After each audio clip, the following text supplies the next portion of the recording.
and in this chapter we will learn the different costs involved in case of mutual fund. There are one-time costs such as account opening charges, transaction costs, entry and exit loads, or recurring costs such as fund management costs or distribution charges. So we'll start with the one-time costs. So first is account opening charges. These charges include costs involved in opening a demat account if you choose to invest using a demat account, though you should know that you do not have to.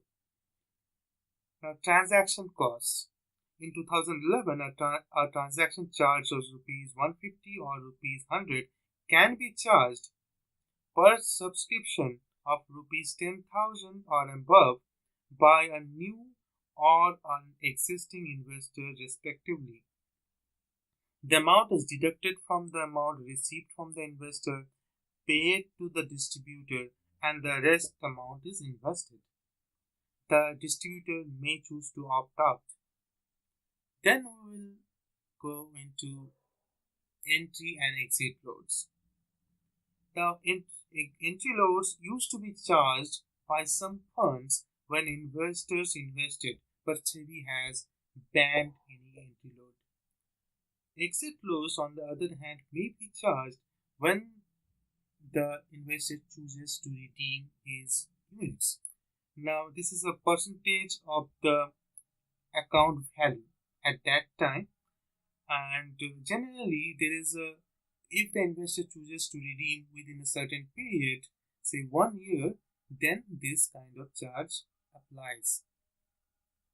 Now we will get into recurring costs. We will start with fund management cost.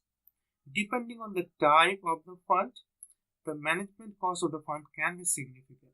The type of the cost includes the cost for personnel, so fund manager, equity researcher, and this kind of personnel.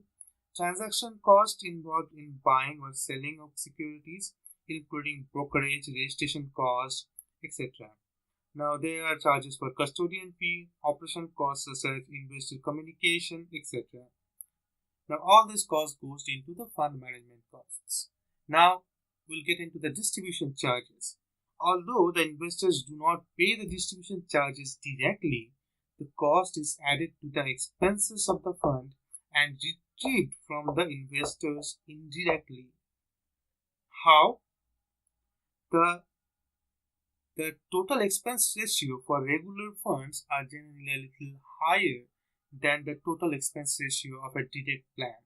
So what happens is that difference between the total expense ratio for a regular and a direct plan can be considered as the distribution charges applied in case of a regular plan. Now, if you take all these recurring costs and put it together, we will get the total expense ratio, which is calculated as total recurring costs in 1 year divided by the asset under management. So these are the basic costs you have to consider while investing in mutual funds.